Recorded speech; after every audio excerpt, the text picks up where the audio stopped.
Do workers need to add return to the office to their 2025 resolutions? In recent months, companies like AT&T, Amazon, and Dell giving certain workers a 5-day-a-week in-office mandate. The federal government could also see a stronger push to get back in the office when President-elect Donald Trump returns to the White House.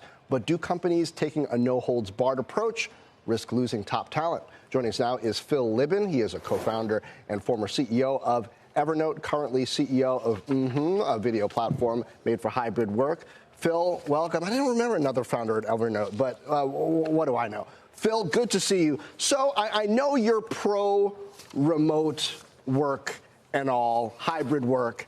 I like people. I mean, I was just talking about how I was at the mall last week. There were all these people there. I like it when there are people at work. I think it tends to be good for younger workers to figure out how things go. I mean, is that wrong? I like some people, John. It's not like I just hate everybody. Look, I think return to work is a fantastic way to get people to quit. And if, lots of organizations doing it, that seems to be the point. Certainly in the federal government, a few other companies, they've really hit upon this amazing way. If you want people to quit, force them back to the office. Looking forward to whatever they're going to try next, maybe a mandatory dodgeball or something. But yeah, if your goal is to get rid of a bunch of employees, then a return to office mandate for people who haven't been at the office is probably an effective way to do it. If your goal is to improve the quality of work, then maybe less so, right? Maybe then I would be a little bit more intentional. I think certainly being back at the office has massive advantages in some things, like you said, massive disadvantages in other things. So I think you just have to, you have to be intentional about what parts you want remote, what parts you want in the office. I get the sense that some CEOs are trying to reset the corporate culture expectation about remote work. So the expectation should be you're here, and then maybe they'll make exceptions. Whereas things had shifted to the expectation was maybe I'm there 3 or 4 days a week, but certainly you don't expect me to be there every day. Yeah, look, I think companies should be free to do whatever they want. They should experiment. Most CEOs, like when I ran Evernote, our average commute up in the Bay Area was about 80 minutes per person each way. So it's almost 3 hours. Now, I didn't have an 80-minute commute, right? The CEO, I live 10 minutes away.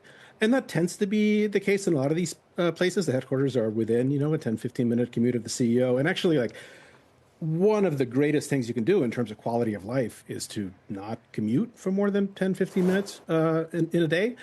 Now, there's clearly lots of jobs that should be done all in person in the same place. If you work at a hospital or a restaurant, or, if you're assembling rockets or something.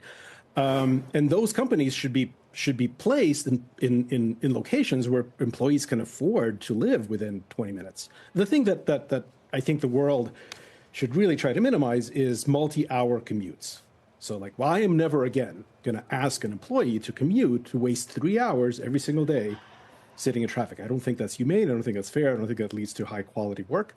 So if I'm ever going to have a business that requires people to be there in person, I'm going to locate it in a place where people can live within 20 minutes and pay them enough to do so.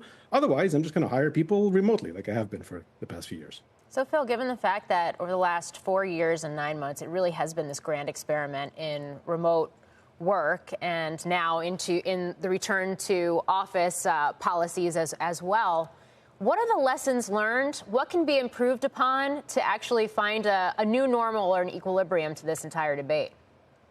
I think from both an employer and an employee standpoint, the most important thing is to be intentional about it, to really ask yourself that question. What kind of a company do you want to have if you're an employer, or what kind of a life do you want to have if you're an employee? And be intentional about it, because you could find both. If you want to have the kind of a quality of life that lets you live wherever you want to live, then you should do that, and you should pursue that, and you shouldn't entertain seriously jobs that ruin that. But if you want to be in an office for all the benefits that has, then you should be intentional about that. And the same thing for the companies, right? Like, we hire everyone remotely, and so we have hiring superpowers. For years now, for decades, since I've been CEO of various things, when you go to CEO school, they teach you that whenever somebody asks you what's the hardest thing about your job, you have to say hiring great people. That's the only answer CEOs are allowed to give. You have to say hiring great people. And so for decades, I've been saying, hiring great people is the hardest thing. And then I've been given the superpower, which is I could hire people regardless of where they are in the world, which makes it ridiculously easier to hire. And I'm going to give that up, like I've been saying it for decades. So again, like there's advantages and disadvantages to both, but I think the key thing is to be intentional about them and decide what kind of a company, and what kind of a life do you want to have.